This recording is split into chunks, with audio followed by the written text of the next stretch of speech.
नमस्कार, आप देख रहे हैं कालचक्र। मैं हूं आपके साथ अंजलि आनंद और मेरे साथ हैं प्रश्न कुंडली विशेषज्ञ पंडित सुरेश पांडे जी। बहुत बहुत स्वागत है पंडित जी आपका। बीमारी छू नहीं पाएगी, नेगेटिव एनर्जी पास नहीं आएगी, दुर्भाग्य दूर भाग जाएगा, आपका भविष्य भी संवर जाएगा।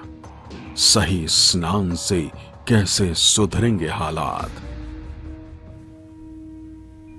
तो जी हाँ, हम और आप हर रोज सुबह नहाते हैं, लेकिन क्यों ना अब ऐसे नहाया जाए कि जिससे हमारी काया के साथ साथ हमारी किस्मत भी चमक उठे, हमारी मनोकामना भी पूरी हो जाए और हमारा हर कष्ट भी मिट जाए।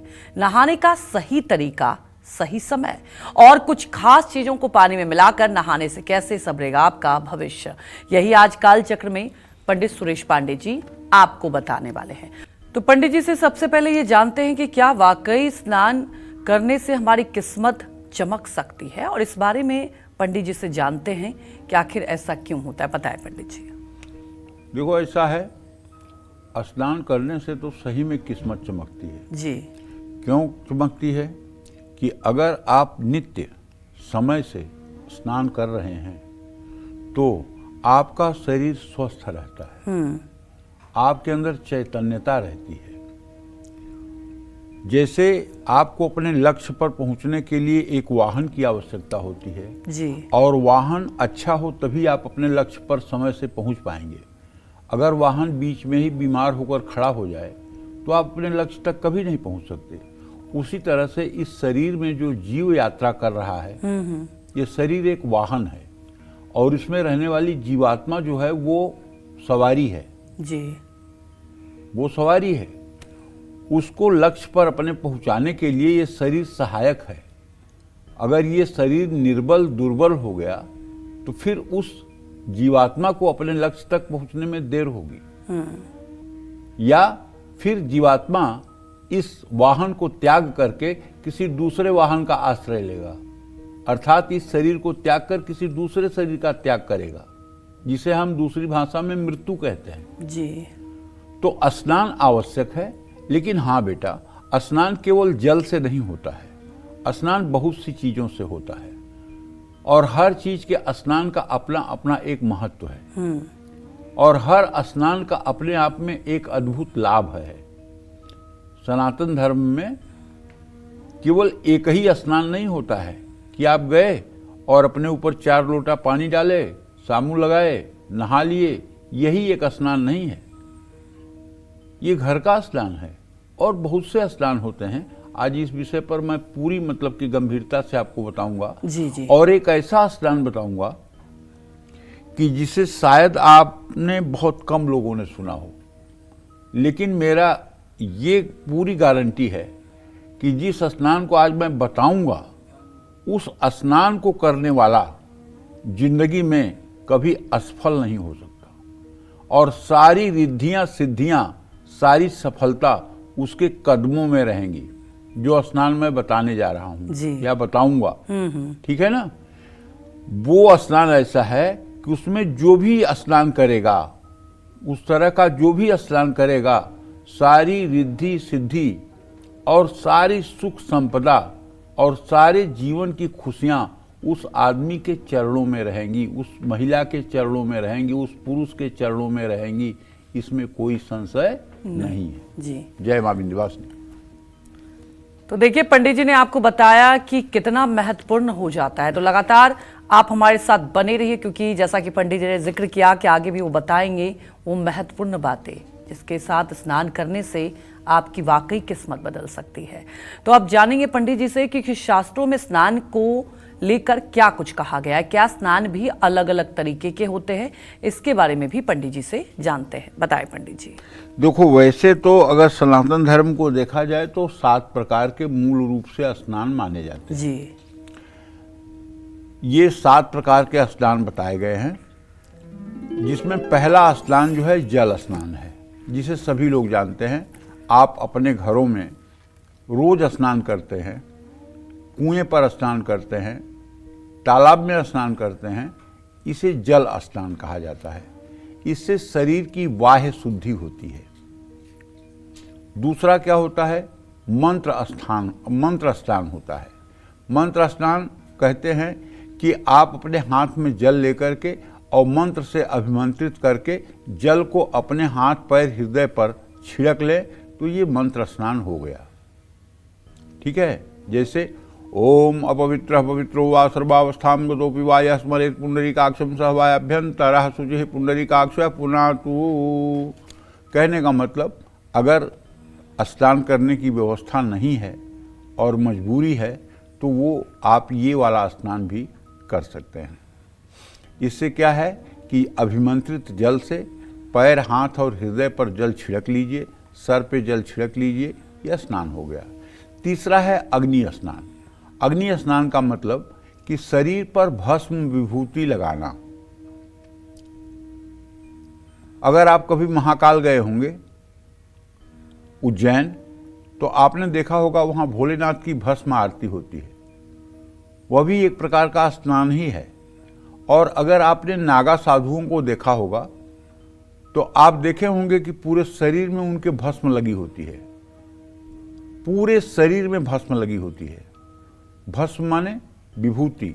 गाय के गोबर के उपले को जला करके उसकी राख बनाई जाती है, उस राख को गाय के दूध में गूंथ करके आटे की तरह फिर उसकी गोलियां बनाई जाती हैं, फिर गाय के उपले को जला करके उन गोलियों को पकाया जाता है, फिर उन गोलियों को पीस करके कपड़े से छान करके और उसमें सुगंधित इत्र मिला करके भस्म विभूति तैयार होती है, जो भगवान शिव के शिवलिंग पर चढ़ाई जाती है, जिसे लोग अपने मस्तक पर धारण करते हैं और जिसे लोग अपने नाना प्रकार के पूजा पाठ के क्रम में उपयोग करते हैं। शरीर पर भस्म लगाकर स्नान करने से भगवान शिव की अत्यंत कृपा मिलती है। मैं तो कहता हूँ, अगर कोई आदमी बीमार है और 20 दिन से ऊपर उसको बुखार आ रहा है और बुखार नहीं उतर रहा है, तो उसका शरीर आप पानी में गंगा जल मिला करके पोंछ दीजिए और उसके पूरे शरीर पर आप भस्म विभूति लगा दीजिए। जो शिव जी को भस्म विभूति लगाई जाती है, वही भस्म विभूति आप लगा दीजिए। और ये उपाय केवल आप 7 दिन कर दीजिए। अगर बुखार न ठीक हो जाए, अगर दवाइयाँ न काम करने लगें, तो आप बताइए, चाहे जितना निगेटिव एनर्जी का असर शरीर पर होगा, चाहे कोई ऊपरी बाधा हो, चाहे कोई आत्मा का दोष हो, भस्म स्नान करने के बाद सब भस्म हो जाता है और शुद्ध तत्व बचता है और व्यक्ति स्वस्थ हो जाता है। तो ये अग्नि स्नान के अंतर्गत आता है। अब बात करते हैं वायव्य स्नान की। वायव्य स्नान क्या है? गाय के पैरों की धूल शरीर में लगा करके किया गया स्नान जो है, ये वायव्य स्नान है। आप जानते हैं, इस जगत के पालनहार, इस जगत के सृजनहार परम ब्रह्म परमेश्वर श्री कृष्ण जब मानव रूप लेकर के आए तो वो गायों के पीछे पीछे चलते थे और गायों के पैरों से उड़ी हुई धूल जाकर के उनके शरीर पर लगती थी, उनके चेहरे पर लगती थी और उससे उन्हें आनंद मिलता था। आज भी गाय जब चलती है तो उसके पैरों से जो मिट्टी उखड़ती है, अगर उस मिट्टी को लेकर के कोई गुस्से वाला आदमी अपने माथे पर रोज तिलक करे तो उसका गुस्सा कम हो जाता है। किसी की कुंडली में अगर मंगल राहु एक साथ है, मंगल सूर्य एक साथ है, अंगारक योग बना हुआ है और ऐसे आदमी को बात बात में गुस्सा आता है, द्वितीय भाव में मंगल राहु है, ऐसा आदमी कटुभाषी है, अपने बोलने के कारण समाज में तिरस्कृत और अपमानित होता है, उसे लोग पसंद नहीं करते हैं। ऐसा व्यक्ति भी अगर गाय के खुर से निकली हुई मिट्टी को अपने माथे पर नित्य तिलक करना शुरू कर दे तो बहुत जल्दी वो भी शांत प्रकृति का हो जाता है, शांत प्रवृत्ति का हो जाता है। और ये पूरे शरीर पर गोरज लगाया जाए तो कुछ पूछना ही नहीं है, उस स्नान की कोई उपमा किसी से दी ही नहीं जा सकती। अब चौथा स्नान दिव्य स्नान है। दिव्य स्नान कहते हैं देवताओं का स्मरण करते हुए स्नान करना, इससे पूर्ण सकारात्मक ऊर्जा की वृद्धि होती है। जब लोग नहाते हैं ना तो लोग कहते हैं हर हर गंगे कालहर कंटकहर दुखहर दारिद्रहर हर हर महादेव शिव शंभो। ये बड़ा सकारात्मक ऊर्जा की वृद्धि करने वाला स्नान है। मन प्रसन्न, तन प्रसन्न, केवल भगवान का नाम लेने पर। जो लोग हर हर गंगे कहते हुए भी स्नान करते हैं और गंगा का मन में चिंतन करते हुए स्नान करते हैं, उन्हें भी साधारण जल से भी स्नान करने पर गंगा में स्नान करने का फल प्राप्त होता है। इसे दिव्य स्नान कहते हैं।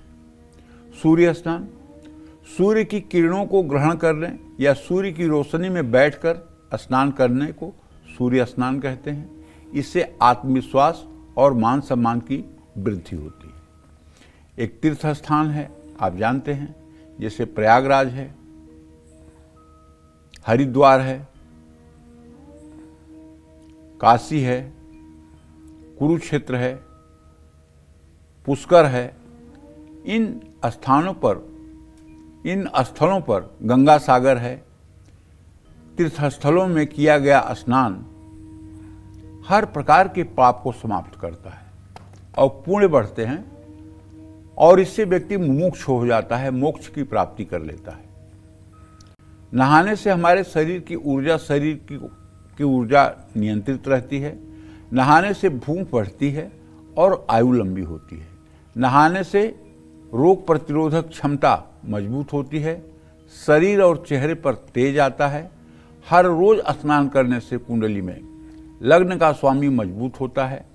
हर दिन सही समय पर स्नान करने से शनि और मंगल भी मजबूत होते हैं। जो लोग रोज नहीं नहाते हैं उनका शुक्र ग्रह प्रभावित होता है। वैवाहिक जीवन में तनाव बढ़ता है। व्यक्तित्व का आकर्षण कम हो जाता है। जो लोग हर रोज स्नान नहीं करते हैं उनका चंद्रमा भी प्रभावित होता है। तनाव बढ़ता है।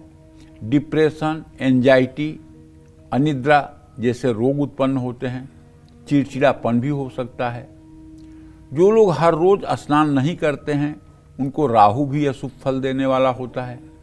ऐसे लोगों के दाढ़ी और बाल बेतरतीब बढ़े होते हैं। ऐसे लोगों के कपड़े गंदे होते हैं। ऐसे लोग समय से नित्य क्रिया नहीं करते हैं और ऐसे लोग अपने काम को अच्छी तरह से नहीं कर पाते हैं। काम में रुकावट आती है। दुर्घटना का भय बना रहता है। अपने आप से दूर जाने लगते हैं।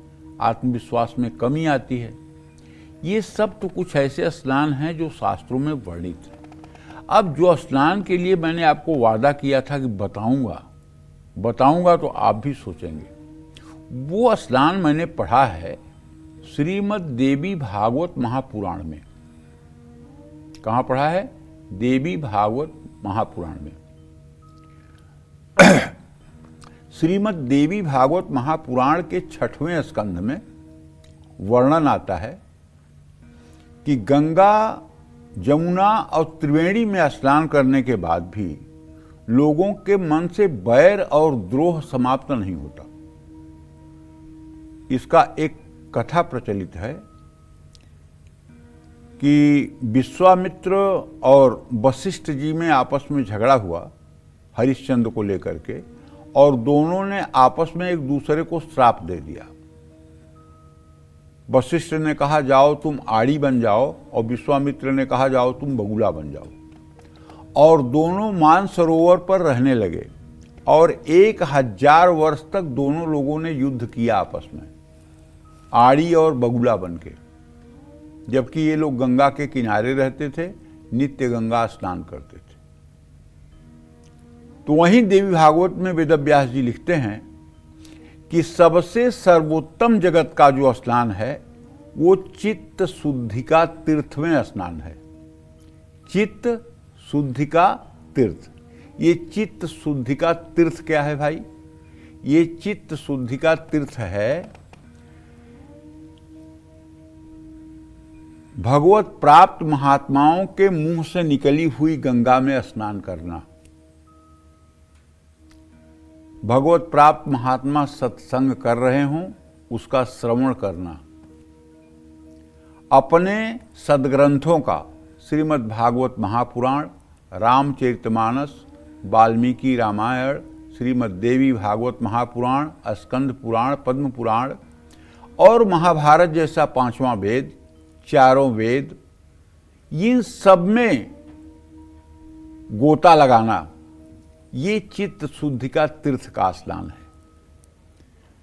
अगर आपने चित्त शुद्धि का तीर्थ में स्नान कर लिया, संतों के वचन को आपने अपने जीवन में अंगीकार कर लिया और उस हिसाब से आपने अपना चिंतन बना लिया, उस हिसाब से आपने अपनी जीवन शैली बना ली, तो आप विश्वास करिए आप तो पवित्र रहेंगे ही, आपके अगल बगल बैठे लोग भी सकारात्मक ऊर्जा से अपने आप परिपूर्ण हो जाएंगे बिना आपके कुछ बोले, क्योंकि आपके शरीर से इतनी सकारात्मक ऊर्जा निकलेगी कि अगल बगल के नेगेटिव एनर्जी वाले लोग भी अपने आप पॉजिटिव हो जाएंगे।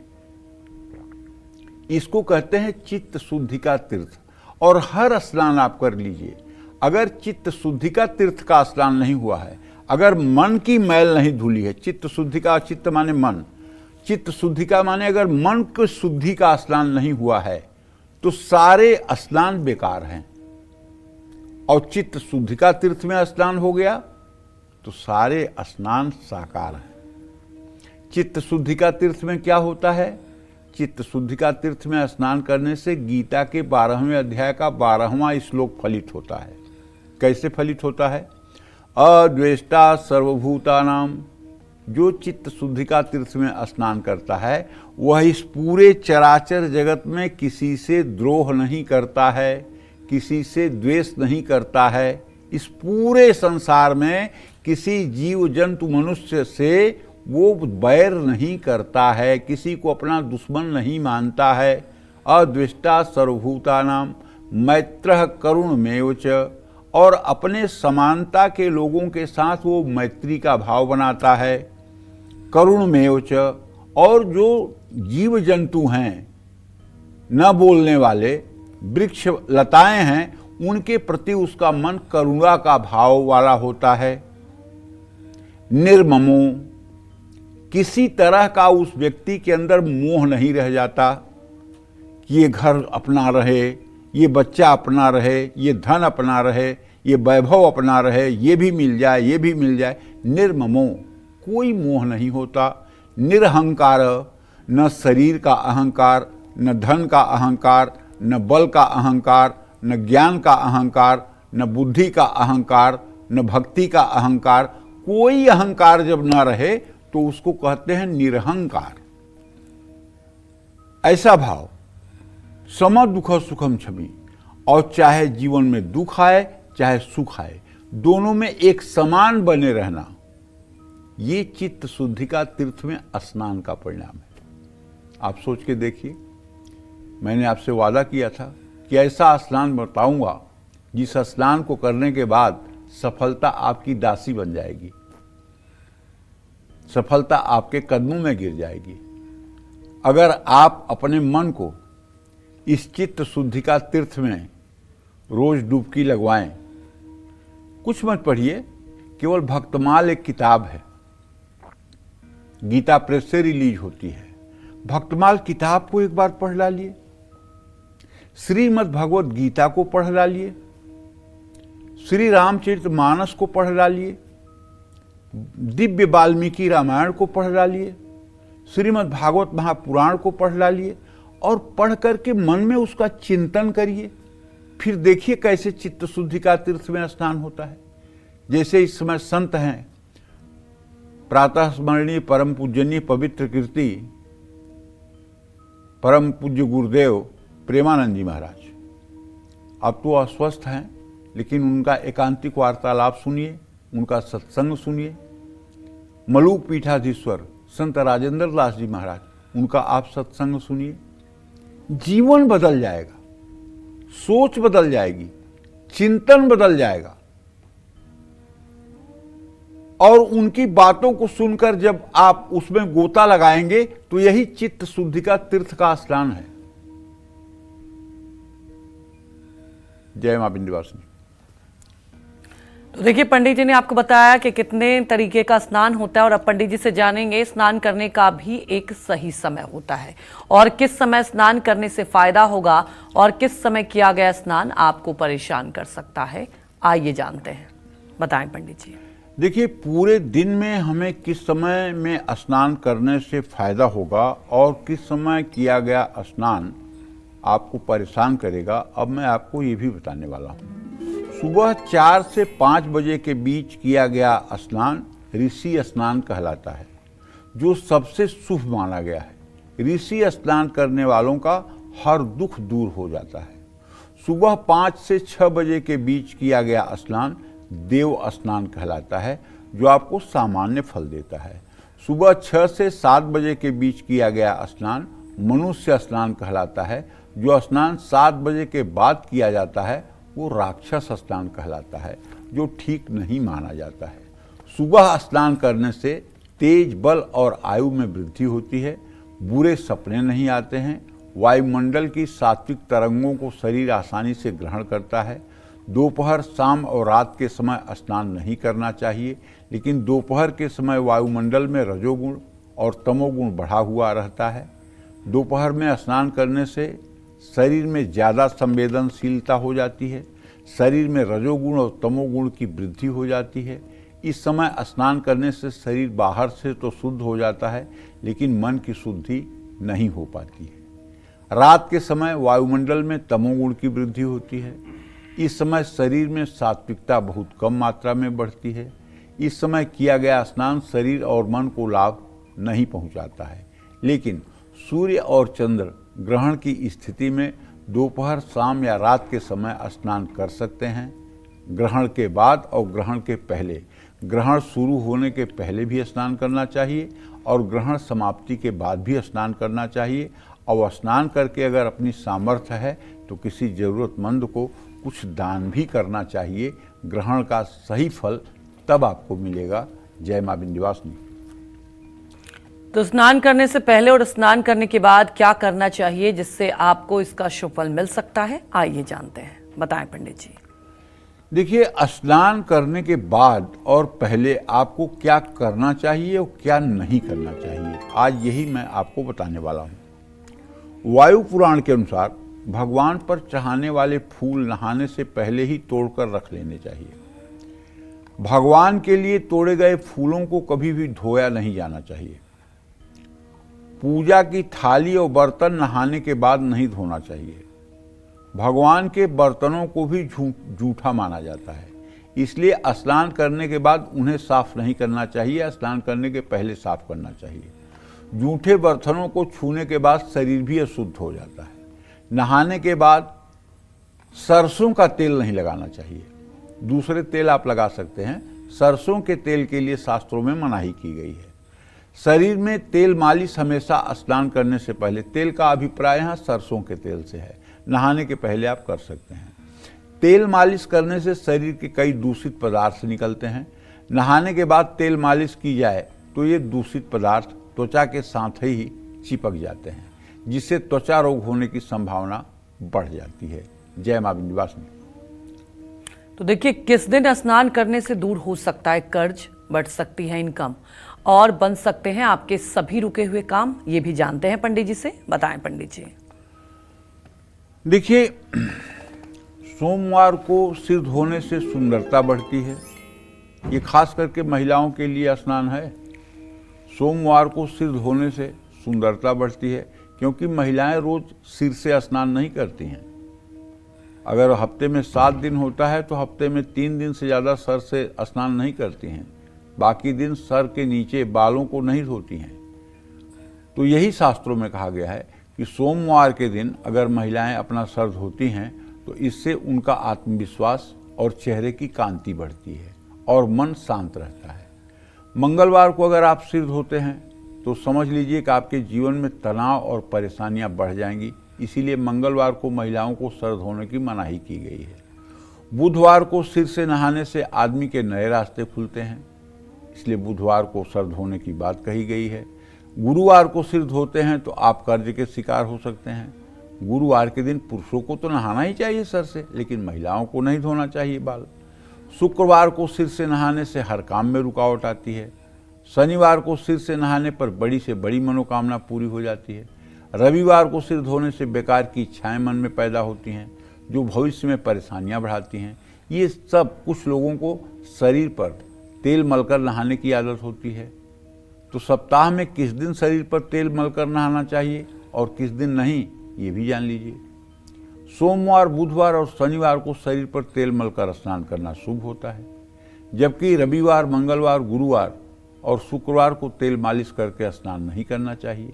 इन सब छोटी छोटी बातों का अगर ध्यान रखा जाए तो क्यों नहीं हम एक आदर्श जीवनचर्या में हो सकते हैं। और एक बात आप जान लीजिए, जिसकी दिनचर्या ठीक है उसका जीवन ठीक है। जो आदमी सही समय से सोकर उठता है और सही समय से नित्य क्रिया करता है, सही समय से स्नान करता है, सही समय से पूजा करता है, सही समय से तैयार होता है, सही समय से नाश्ता करता है और सही समय से अपने कार्य के लिए उद्यत होता है, ऐसे व्यक्ति का भाग्य हर समय उसके लिए सहायक बना रहता है।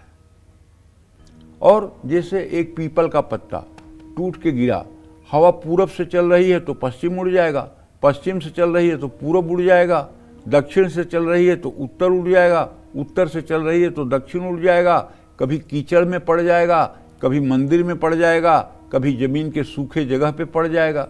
उसी तरह से अगर आपकी मर्जी है पीपल के टूटे हुए पत्ते की तरह कि कभी आपने सुबह नहा लिया, कभी आपने दोपहर नहा लिया, कभी आपने 3 बजे नहा लिया, तो इसका मतलब कि आप नाली में भी गिर सकते हैं और साफ मैदान में भी गिर सकते हैं। बात सब किस्मत की हो जाएगी, क्योंकि आपने अपने जीवन को छोड़ ही रखा है ऐसा। तो इसलिए आपको अपने एक रूटीन में होना चाहिए। हर मनुष्य की एक दिनचर्या निश्चित होनी चाहिए। मैं तो कहूँगा पढ़ने वाले विद्यार्थी जिस तरह से अपना टाइम टेबल लगा करके अपने स्टडी टेबल के ऊपर लगाते हैं कि इस दिन ये पढ़ना, इस दिन ये पढ़ना, इस दिन ये तैयारी करना, इस दिन ये तैयारी करना, उसी तरह से दिनचर्या का भी एक टाइम टेबल लगाना चाहिए। अगर आप अनुशासित नहीं हैं तो मोटे मोटे अक्षरों में एक दिनचर्या का टाइम टेबल लगाना चाहिए। प्रातः 4 बजे उठना है, 4:30 बजे तक नित्य कर्म कर लेना है, 4:40 पर स्नान कर लेना है, 5 बजे तैयार होकर पूजा स्थान में बैठना है, सूर्य को अर्घ्य और प्राणायाम करना है, गायत्री मंत्र 108 बार बोलना है, इसके बाद वस्त्र धारण करके तैयार हो जाना है, व्यायाम योग अगर कर सकते हैं तो कर लेना है। इस तरह से अगर दिनचर्या आप अपनी बना लें तो विश्वास करो ना, हम तो ज्योतिष करते हैं और हमारे पास हर तरह के लोग आते हैं। जो हमारा 50 साल का अनुभव है उसके आधार पे कह रहा हूं, 20% लोग किस्मत के मारे हुए हैं, लेकिन 80% लोगों ने खुद अपनी किस्मत खराब की हुई है। 20% लोग ऐसे हैं जो प्रारब्ध के मारे हुए हैं। प्रारब्ध का मतलब कि जैसे आप जा रहे हैं, कोई पुल टूट के गिर गया आपके ऊपर, आपकी क्या गलती थी, लेकिन आप मर गए। आप जा रहे हैं, कोई ट्रक आपके ऊपर आके चढ़ गया, आपकी कोई गलती नहीं, आप मर गए। और ट्रक वाले को क्या मिला, ये आपका प्रारब्ध खराब था। लेकिन जो लोग दिनचर्या के वशीभूत होकर के रहते हैं और दिनचर्या के अधीन रहते हैं, उनका दुर्भाग्य भी सौभाग्य में बदल जाता है, इसमें कोई संशय नहीं है। जय मां विंध्यवासिनी। तो स्नान से जुड़ी और भी खास बातें जानेंगे पंडित जी से, लेकिन और अब हम जानते हैं कि आप और हम हर रोज स्नान करते हैं, लेकिन क्या आपको ये पता है कि यही स्नान सिर्फ हमारे तन और मन की शुद्धि ही नहीं करता, बल्कि हमारे सौभाग्य को भी बढ़ाता है। और एक स्नान से हमारी ढेरों मुश्किलें कम होती है। एक खास स्नान से हमारी हर मनोकामना भी पूरी होती है। कैसे और किस तरह से स्नान करके आप अपनी सोई किस्मत को जगा सकते हैं, यही बता रहे हैं पंडित जी। और अब चलिए जानते हैं स्नान से पहले और स्नान के बाद हमें किन बातों का ध्यान रखना चाहिए, बताएं पंडित जी। देखिए, स्नान सनातन धर्म का बहुत अनिवार्य विषय है, बहुत अनिवार्य विषय है। बिना स्नान के सनातन धर्म की कोई क्रिया शुरू ही नहीं होती है। ये बात अलग है कि जल के स्नान के साथ साथ आनंद तभी बरसेगा जब चित्त शुद्धि का तीर्थ में भी स्नान होता रहे। नित्य चित्त शुद्धि का तीर्थ में स्नान होता रहे। जानते हैं, चित्त शुद्धि का तीर्थ में जब स्नान करते हैं तो आपके अंदर कौन कौन से भाव पैदा होते हैं।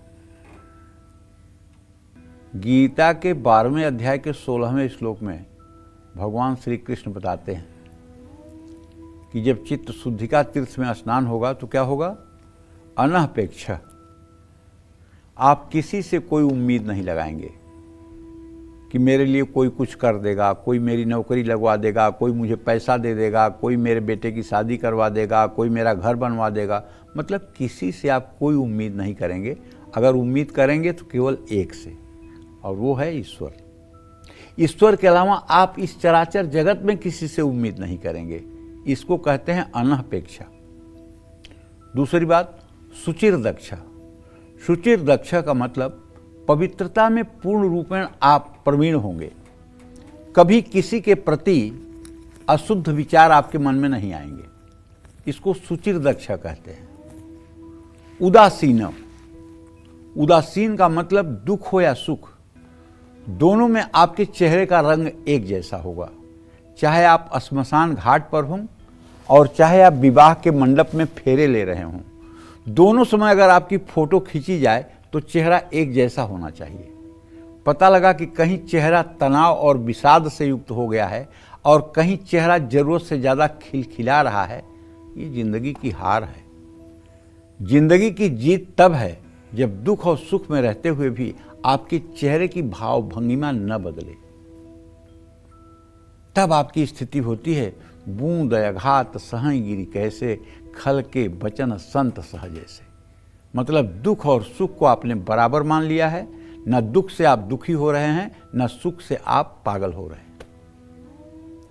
अनपेक्ष, सुचिर दक्ष, उदासीन, गतव्यथा।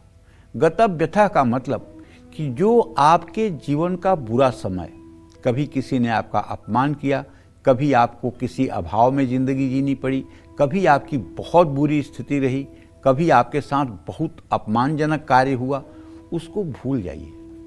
उसको बार बार चर्चा मत करिए, उसको कहानी मत बताइए, उसको इतिहास मत बनाइए, उससे आपका नुकसान होगा।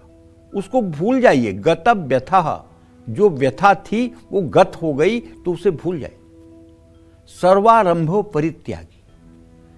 मेरा एक घर है तो दो घर हो जाए, मेरे पास मर्सिडीज है तो मेरे पास BMW भी हो जाए, मेरा एक घर है तो 3 घर हो जाए।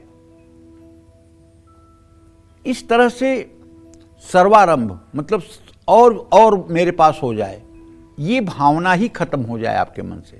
जो प्रभु करना चाहें कर दें, हम कर्म करते रहेंगे, प्रभु को जो बनाना हो बना दें, हम नहीं प्रयास करेंगे। सर्वारंभ इसको कहते हैं। परित्यागी, इसका परित्याग करने वाला हो। यो मद्भक्त सम्य प्रिय। ऐसा चित्त शुद्धि का तीर्थ में जब कोई स्नान करेगा तो भगवान का परम प्रिय हो जाएगा। कौन सा प्रिय हो जाएगा? परम प्रिय हो जाएगा। तो इसलिए चित्त शुद्धि का तीर्थ में हर स्नान के साथ साथ स्नान करना जरूरी है। और स्नान करने के लिए मैं तो एक बात बताऊं आपको, अपनी बात नहीं कह रहा हूं, संतों के मुंह से सुनी हुई बात कह रहा हूं। मेरी क्या औकात है कि मैं कुछ बोलूंगा? मैं तो खुद माया जाल में अधम फंसा हुआ हूं। लेकिन संतों के मुंह से जो अमृत निकलता है उसे आप लोगों तक भी पहुंचाने का एक प्रयास करता हूं। संत कहते हैं कि केवल आप अपने घर में रामचरितमानस, वाल्मीकि रामायण, श्रीमद् भागवत महापुराण, श्रीमद् भगवत गीता और भक्तमाल की किताब रख लीजिए और इन किताबों को कभी कभी पलटते रहिए, कभी कभी पढ़ते रहिए। इसी से आपको मुक्ति मिल जाएगी। जबकि हमारे 18 महापुराण हैं, 32 उपनिषद हैं, 4 वेद हैं, 6 शास्त्र हैं। इनको पढ़ने के लिए 100 साल की उम्र कम पड़ जाएगी। लेकिन अगर इतने छोटे से चीज को पढ़ करके भी आप निहाल हो सकते हैं, भगवान को प्राप्त कर सकते हैं, तो ये कौन सी बड़ी बात है? भगवान को प्राप्त करने के लिए या जीवन में जीते जी निहाल होने के लिए इन 5 पुस्तकों का अध्ययन करके देखिए ना कैसे जीवन बदलता है। जो लोग कहते हैं कि हमारे पास समय नहीं मिलता है पढ़ने के लिए, उनसे मैं कहना चाहता हूं आप 1 नंबर के बहानेबाज हैं। अगर आप पढ़ना चाहें, अगर आप सुनना चाहें तो समय निकल ही जाएगा। 24 घंटे में कोई 24 घंटे काम नहीं करता है। 1 घंटे, आधे घंटे, 15 मिनट, 12 मिनट का समय तो आप निकाल ही सकते हैं। नहाते समय सबसे पहले सिर पर पानी डालना चाहिए, उसके बाद पूरे शरीर पर पानी डालना चाहिए। नहाने के फौरन बाद पूरे शरीर को पोंछना चाहिए। उसके बाद शुद्ध तांबे के लोटे में जल लेकर के सूर्य के सामने जाकर के सूर्य को 3 बार में ओम ब्रह्म स्वरूपिणे सूर्य नारायणाय नमः कहते हुए जल देना चाहिए। और नहाने के बाद, सूर्य को अर्घ्य देने के बाद प्राणायाम करना चाहिए। नाड़ी शोधन प्राणायाम अगर कर सकते हैं तो सर्वोत्तम है। स्नान करने के बाद अगर आपने पूजा ना की हो तो सीधे रसोई में न जाइए बल्कि पूजा स्थान में जाइए। और नहाने के बाद कपड़े नहीं धोना चाहिए। स्नान करने के बाद गीले कपड़े कभी भी नहीं पहनना चाहिए। तुलसी का पत्ता कभी भी स्नान किए बिना नहीं तोड़ना चाहिए। वायु पुराण में कहा गया है कि तुलसी का पत्ता नहाने से पहले तोड़ने पर भगवान नाराज हो जाते हैं और तुलसी को स्वीकार नहीं करते हैं। रात या संध्या के समय स्नान ना करें, लेकिन ग्रहण के समय रात में स्नान किया जा सकता है। जय मां विंध्यवासिनी। तो देखिए, कहाँ स्नान करना सबसे ज्यादा शुभ माना गया है, ये भी पंडित जी से जान लेते हैं। बताएं पंडित जी। देखो, कुएं से निकले जल की तुलना में झरने का जल, सरोवर का जल, सरोवर के जल से नदी का जल, नदी के जल से तीर्थ का जल और तीर्थ के जल से गंगा जी का जल अधिक श्रेष्ठ है। कपड़े धोते समय जहाँ तक छींटे पड़ते हों वहाँ तक का जल स्थान अपवित्र माना गया है। इसी तरह जहाँ शौच कर्म किया जाता है उसके आसपास का जल भी अपवित्र माना जाता है। तो इस तरह से आप शुद्धता अशुद्धता का ज्ञान तो आपको खुद ही है कि कौन सा जल किस योग्य है, ये आप खुद ही जानते हैं, ये बताने की बहुत ज़रूरत नहीं है। लेकिन इतना ज़रूर ध्यान रखिएगा कि नहाने से तन शुद्ध होता है। मन की शुद्धि के लिए तो चित्त शुद्धि का तीर्थ में स्नान करना पड़ेगा। किसी भगवत प्राप्त महात्मा या अपने गुरु के वचनों का पालन करना होगा। भगति भगत भगवंत गुरु चतुर नाम बपु एक, इनके सुमिरन के किए नासय विघ्न अनेक। भगत, भगत, भगवंत और गुरु, ये चारों एक ही नाम के पर्यायवाची हैं। गुरु कह लीजिए या भगवान, भक्ति कह लीजिए या भगत, ये हैं चारों एक ही, अंतर नहीं है, बस दृष्टि में अंतर है। इनके सुमिरन के किए, इनका स्मरण करने से करोड़ों विघ्नों का अपने आप शमन हो जाता है। तो इस तरह से स्नान करने के साथ साथ हमें सत्संग और स्वाध्याय, स्वाध्याय परमो तप, हमारे शास्त्रों में लिखा हुआ है कि स्वाध्याय परम तप है। जानते हैं, जब हम किसी अपने धर्मशास्त्र को पढ़ते हैं तो हमें लगता है अरे यार, इसमें तो ये लिखा हुआ है, मेरे अंदर तो ये कमी है, मेरे अंदर तो ये गंदगी है, मैं तो इस बुराई में फंसा हुआ हूं। अपना ही मन अपने को दिखाता है कि अपनी बुराई क्या है, और तब मन संकल्प लेता है नहीं नहीं, इस बुराई से बाहर निकलना है, इस बुराई से बाहर निकलना है, ये इस बुराई के रास्ते पर से हटना है। क्यों? Self study. अध्यात्म का मतलब होता है अपना ही चिंतन। तो जब आप स्वाध्याय करते हैं, स्वयं का अध्ययन करते हैं, तो आपकी बुराइयां पहाड़ की तरह दिखाई देती हैं। तब शास्त्र में बताए हुए उपायों को मान करके जब आप त्राहिमाम करते हैं कि अब इससे मुक्ति मिलनी चाहिए और सही रास्ते पर चलना चाहिए, तब वहां से जिंदगी की अच्छी शुरुआत होती है। जय मां विंध्यवासिनी। तो तनाव और डिप्रेशन से मुक्ति और साथ ही पढ़ाई, शादी और आर्थिक स्थिति के लिए किस विधि से स्नान करना चाहिए, ये जानते हैं।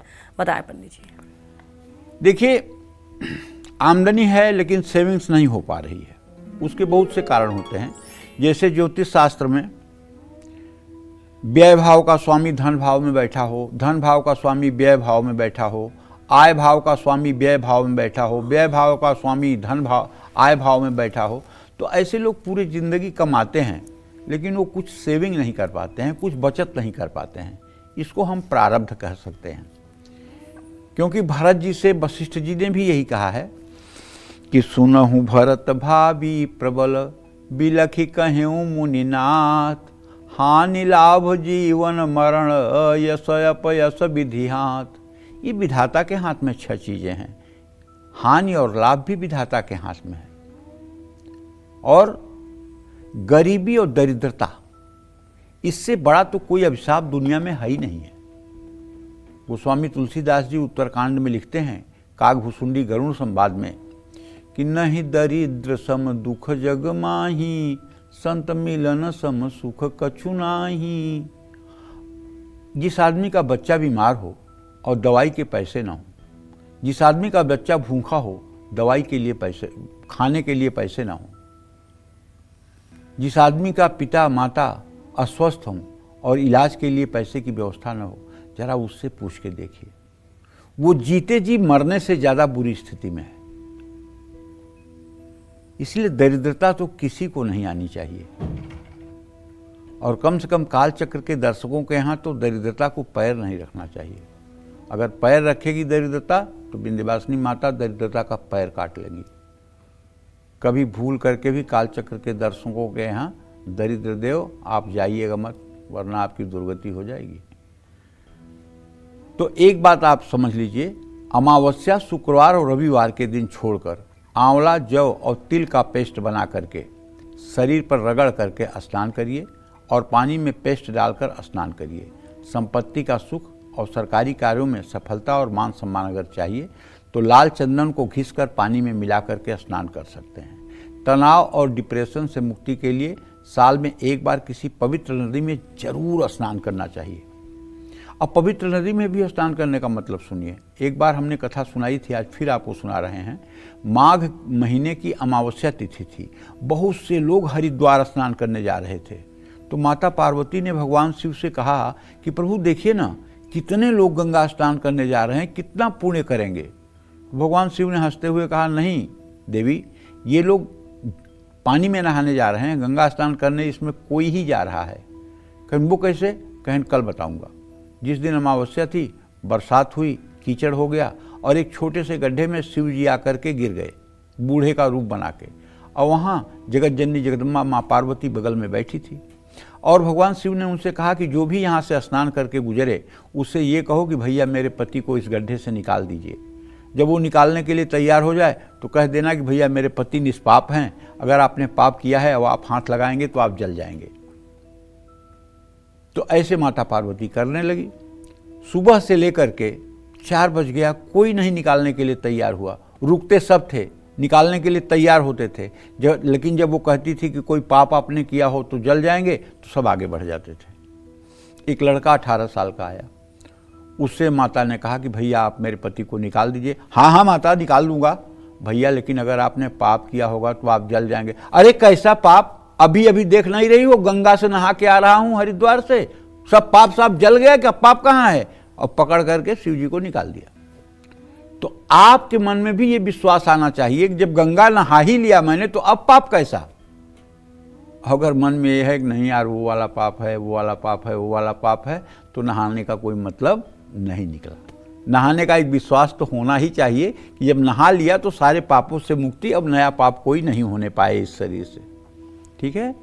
पढ़ाई में अगर दिक्कत आ रही है, एकाग्रता की अगर कमी है, तो नहाने के पानी में साबुत चावल डालकर भी आप स्नान कर सकते हैं। विवाह में बार बार रुकावट आ रही है या वैवाहिक जीवन सुखी नहीं है, तो पानी में 1 चुटकी हल्दी डाल करके भी स्नान किया जा सकता है। जय मां विंध्यवासिनी। तो पानी में क्या डालकर स्नान करने से दूर होगी स्किन प्रॉब्लम्स और बनेंगे रुके हुए काम और दूर होगी दरिद्रता? आइए जानते हैं पंडित जी से। बताएं पंडित जी। अब मैं आपको उन सामग्रियों के बारे में बताने जा रहा हूं जिसे इस्तेमाल करके नहाने से आपकी अलग अलग इच्छाएं पूरी हो सकती हैं। शरीर में तेल लगाकर गुनगुने पानी से नहाने से शरीर में रक्त का प्रवाह सामान्य रहता है।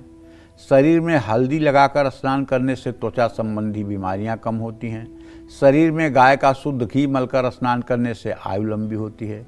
पानी में कुशा घास मिलाकर स्नान करेंगे तो आपको पापों से मुक्ति मिल जाएगी। शरीर पर चंदन का लेप लगाकर अगर आप नहाते हैं तो आपकी आर्थिक स्थिति में सुधार आएगा। शरीर पर तिल या सरसों के बीज का उपटन लगाकर स्नान करेंगे तो काम में हो रही देरी समाप्त हो जाएगी। पानी में रत्न डालकर स्नान करेंगे तो भी सफलता मिलेगी। शरीर में आंवले का रस मलकर अगर नहाते हैं तो दरिद्रता दूर होगी। अगर आप पानी में सोने के आभूषण डालकर स्नान करते हैं तो आपका दिमाग तेज होता है। इस तरह से सारी बातें हैं, लेकिन कुल मिलाकर के जो बात मेरे समझ में आई है वो ये आई है कि स्नान चाहे आप सामान्य जल से ही कर लें, कोई वस्तु न डालें, लेकिन रोज़ आधे घंटे किसी महात्मा का सत्संग सुने और स्वाध्याय करें, क्योंकि जब तक चित्त शुद्धि का तीर्थ में स्नान नहीं होगा, जब तक मन ठीक नहीं होगा, तब तक जीवन ठीक नहीं होगा।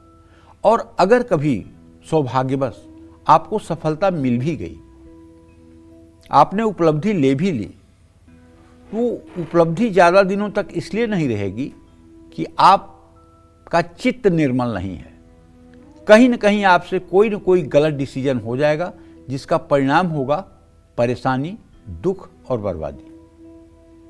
इसलिए सभी लोगों को चाहिए कि सत्संग करें, अच्छे लोगों का साथ करें, निगेटिव नकारात्मक बोलने वाले लोगों से दूरी बनाकर रखें, पॉजिटिव और किसी की निंदा न करने वाले लोगों से संबंध रखें, हर समय दूसरों के बारे में अच्छा सोचें, दूसरों की खुशी देखकर खुश हों, दूसरों का दुख देख करके मन दुखी हो, किसी का दुख देख करके खुश न हो, किसी का दुख देख करके प्रसन्न न हो, और जहाँ तक हो सके दूसरे को क्षमा करने की कोशिश करें।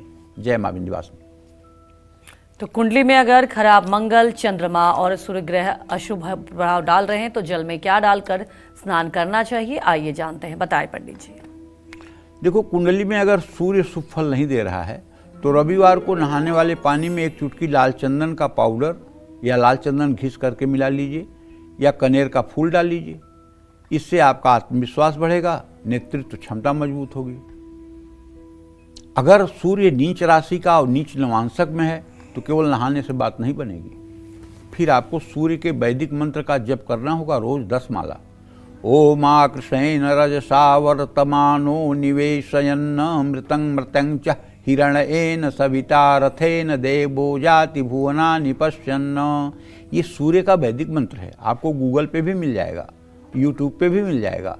ये अगर आपका सूर्य नीच राशि में नीच नवांशक में है, मैं दावे के साथ कहता हूँ, आप अगर ये उपाय 31 दिन कर लेंगे तो आपकी प्रतिभा में 4 चांद लग जाएगा और आप एक सक्षम जीवन की तरफ आगे बढ़ेंगे। अगर चंद्रमा कुंडली में कमजोर है या वृश्चिक राशि का या वृश्चिक के नवांश में है तो सोमवार को पानी में सफ़ेद चंदन का पाउडर डाल लीजिए, थोड़ा सा गाय का दूध डाल लीजिए, थोड़ा सा पंचगव्य डाल लीजिए, चांदी का एक सिक्का डाल दीजिए और उससे स्नान करिए। इससे तनाव कम होगा। लेकिन अगर चंद्रमा नीचांशक में है, मतलब वृश्चिक राशि के 3 डिग्री पर है, तब आप क्या करेंगे? तब आपको एक मंत्र बता रहा हूँ। वो मंत्र क्या है? दधि शंखम तुषाराभम क्षीरोदारणव संभवम नमामि शशिनम सोमम संभो मुकुट धारणम। इस मंत्र का 1000 नित्य 50 दिनों तक जप करने पर और चांदनी रात में चंद्रमा को निहारने से और पूर्णिमा के रात में चंद्रमा को अर्घ देने से नकारात्मकता, निगेटिविटी दूर होती है और नकारात्मक भावनाओं में कमी आएगी। जीवन सुख समृद्धि की तरफ आगे बढ़ेगा। इसी तरह से अगर मंगल अमंगल कर रहा है तो पानी में बेल की जड़, लाल चंदन या थोड़ा सा गुड़ डालकर स्नान कर लीजिए। इससे क्रोध में कमी आएगी, जल्दबाजी में फैसला लेने की आदत में सुधार आएगा, नकारात्मक ऊर्जा दूर होगी, अनचाही बाधाओं में कमी आएगी, शरीर में थकान, भारीपन, कमजोर मनोबल दूर होगा। जय मां विंध्यवासिनी। ब्रेक के बाद स्वागत है आपका काल चक्र में। कुंडली में अगर खराब बुध, गुरु, शुक्र, शनि, राहु, केतु आपके जीवन में बुरा प्रभाव डाल रहे हैं तो पानी में क्या डालकर स्नान करने से ये सभी ग्रह देंगे आपको अच्छे फल, ये भी जानते हैं पंडित जी से, बताएं पंडित जी। देखो, अंजलि, बुध बुद्धि का कारक ग्रह जी। है। जिसकी कुंडली में बुध खराब होगा उसको बुद्धि से संबंधित परेशानी होगी, उसकी मेमोरी पावर कमजोर होगी, उसके वाणी में दोष होगा, उसके अंदर हकड़ाहट होगी। और बुध अगर बहुत ज्यादा खराब होगा तो ऐसा लड़का मंगोल भी हो सकता है, ऐसा लड़का ऑटिज्म का शिकार हो सकता है, ऐसे लड़के को डाउन सिंड्रोम की भी शिकायत हो सकती है। जबकि बुध को लोग भयभीत, बुध से भयभीत नहीं होते, जी, लेकिन जी। बुध इतना बुरा प्रभाव डालता है कि पूरा पूरा जीवन नरक कर देता है। तो हम क्या कहना चाहते हैं कि अगर बुध बुरा प्रभाव दे रहा है तो पानी में थोड़ा सा गोरोचन बहुत महंगा मिलता है लेकिन आयुर्वेद की दुकानों पर मिल जाएगा, या सोने का सिक्का या इलायची कूट करके, या आंवला या सौंफ या थोड़ा सा जायफल कूट करके उस पानी में डाल के स्नान करिए। इससे कारोबार में लाभ भी मिलेगा, संपर्कों से लाभ मिलेगा। लेकिन ज़्यादा अच्छा तब होगा जब आप विष्णु सहस्त्र नाम का सुबह शाम पाठ करेंगे स्नान के बाद, तो बुध अपने आप ठीक हो जाएगा। छोटे मोटे उपाय से ना भी ठीक हुआ, आप कहोगे पंडित जी आपने तो कहा था जायफल डाल के नहा लो तो ठीक हो जाएगा, मैंने तो नहा भी लिया ठीक भी नहीं हुआ। अरे नहीं, अगर बड़ा वाली प्रॉब्लम है तो विष्णु सहस्त्र नाम का सुबह शाम पाठ करना शुरू कर दीजिए और 1 साल के अंदर अपने जीवन में तब आप तरक्की देख लीजिए। 1 साल के अंदर आप अपने व्यवस्था में परिवर्तन देख लीजिए, सही फैसले लेने में मदद मिलेगी, सकारात्मकता बढ़ेगी। अगर आपकी कुंडली में बृहस्पति शुभ नहीं है तो बृहस्पति जीवन और सुख का कारक ग्रह है, तो हर रोज आपको पानी में थोड़ी सी हल्दी या केसर डाल के स्नान करना चाहिए। इससे सुख समृद्धि बढ़ेगी, रिश्तों में मधुरता आएगी, धन लाभ होगा, सम्मान और प्रतिष्ठा में वृद्धि होगी। लेकिन अगर बृहस्पति नीच के नवांश में है या नीचांशक में है तो फिर आपको क्या करना होगा? भगवान कृष्ण, विष्णु, राम तीनों में से किसी की उपासना में कमर बांध के तैयार होना पड़ेगा। ओम रांग रामाय नमः, ओम क्लीम कृष्णाय नमः, हरि ओम तत्सत, गोविंदाय नमः, दामोदराय नमः। इस तरह से भगवान श्री हरि विष्णु के किसी मंत्र का जप करना होगा, उससे आपके अंदर शुभता आएगी। शुक्र शुभता अगर नहीं दे रहा है तो न तो आपकी मैरिज लाइफ ठीक रहेगी और न आपका लग्जरियस लाइफ होगा। तो पानी में भाई थोड़ा इलायची और गुलाब जल डाल करके स्नान कर लीजिए, इससे माँ लक्ष्मी की कृपा प्राप्त होगी। अगर आप महिला हैं तो श्री सूक्तम के 16 मंत्रों का सुबह शाम पाठ कर लीजिए। अगर आप पुरुष हैं तो आपको भगवती दुर्गा की आराधना कर लेनी चाहिए। सुख शांति आकर्षण और आत्मविश्वास बढ़ेगा, संबंध भी मधुर रहेंगे। अगर शनि बुरा है तो अभाव और दरिद्रता देगा। पानी में काले तिल, सरसों का तेल या थोड़ा सा लोहबान डालकर भी स्नान कर सकते हैं, इससे संघर्षों में कमी आएगी। लेकिन अगर शनि नीचांशक में है तो फिर बात नहीं बनेगी इतने से। उसके लिए तो फिर आपको ओम संग शनिश्चराय नमः इस मंत्र का 10 माला जप 102 दिन करना होगा और सुंदरकांड का रोज शाम को पाठ करना होगा। इसी तरह से अगर राहु आपके लिए मुश्किल खड़ा कर रहा है तो पानी में चंदन का इत्र डाल के स्नान करना शुरू करिए ना, और फटे पुराने कपड़े मत पहनिए, काले नीले कपड़े मत पहनिए, बेतरतीब दाढ़ी बाल मत रखिए। अगर केतु काम बिगाड़ रहा है तो पानी में सफ़ेद चंदन डाल के स्नान करिए, इससे असमंजस की स्थिति दूर होगी, सही फैसला ले पाएंगे, आध्यात्मिक कार्यों में आपकी रुचि बढ़ेगी। इन सब बातों को ध्यान दीजिएगा। जय मां विंध्यवासिनी। तो नदियों में स्नान करने का क्या महत्व है, शास्त्र में इस बारे में क्या कहा जाता है, ये पंडित जी से समझते हैं। बताएं पंडित जी। गंगा नदी मोक्षदायिनी और सबसे पवित्र नदी है। गंगा में स्नान करने से मनुष्य के पाप धुल जाते हैं, मोक्ष की प्राप्ति होती है। यमुना नदी में स्नान करने से अकाल मृत्यु का भय समाप्त हो जाता है। गंगा में स्नान करने से जो पुण्य मिलता है, नर्मदा नदी के दर्शन करने से ही वह पुण्य मिल जाता है। नर्मदा भी पापों का नाश करती हैं। गोदावरी और कावेरी में स्नान करने से पापों का नाश होता है, मन की शुद्धि हो जाती है और आध्यात्मिक शांति मिलती है। जय मां विंध्यवासिनी। तो तीर्थ स्थान में स्नान का क्या महत्व है, इस बारे में भी पंडित जी से जानेंगे। पंडित जी से जानेंगे तीर्थ स्थान में स्नान करने का क्या महत्व है। बताएं पंडित जी। देखो, तीर्थ स्थान में स्नान करने का बहुत महत्व है, लेकिन एक बात हाथ जोड़ के कहूँगा, वो बात ये कि श्रद्धा और विश्वास होना चाहिए। हरिद्वार में स्नान करने से पापों का नाश हो जाता है, मोक्ष और मुक्ति मिलती है। काशी में स्नान करने से ज्ञान, वैराग्य और शिवलोक की प्राप्ति होती है। प्रयागराज में स्नान सभी तीर्थों के स्नान के बराबर पुण्यदायी है। रामेश्वरम में स्नान करने से शरीर और मन की रुकावट दूर होती है। उज्जैन के क्षिप्रा नदी में स्नान करने से मन शांत रहता है, निरोगी काया मिलती है। कुरुक्षेत्र के ब्रह्म सरोवर में स्नान करने से अश्वमेध यज्ञ के समान फल मिलता है। पुष्कर में कार्तिक पूर्णिमा के दिन स्नान करने से सभी पाप ताप नष्ट होते हैं, मनोकामना पूरी होती है। लेकिन एक बात ध्यान रखिएगा, चित्त मतलब कि सारे जगह स्नान श्रद्धा और विश्वास के साथ होने चाहिए। स्नान के बाद मन में ये नहीं रहना चाहिए कि अभी मेरा कोई पाप शेष रह गया। स्नान के बाद मन में ये विश्वास रहना चाहिए कि अब मेरे सारे पूर्व जन्म के पाप धुल गए, अब मैं एक नए जीवन को शुरू करूंगा। ये विश्वास जब तक नहीं रहेगा तब तक तीर्थों में स्नान का भी कोई महत्व नहीं होगा। जय मां विंध्यवासिनी। पंडित जी, हमारे दर्शकों को आपने इतनी महत्वपूर्ण जानकारी दी, आपका बहुत बहुत धन्यवाद।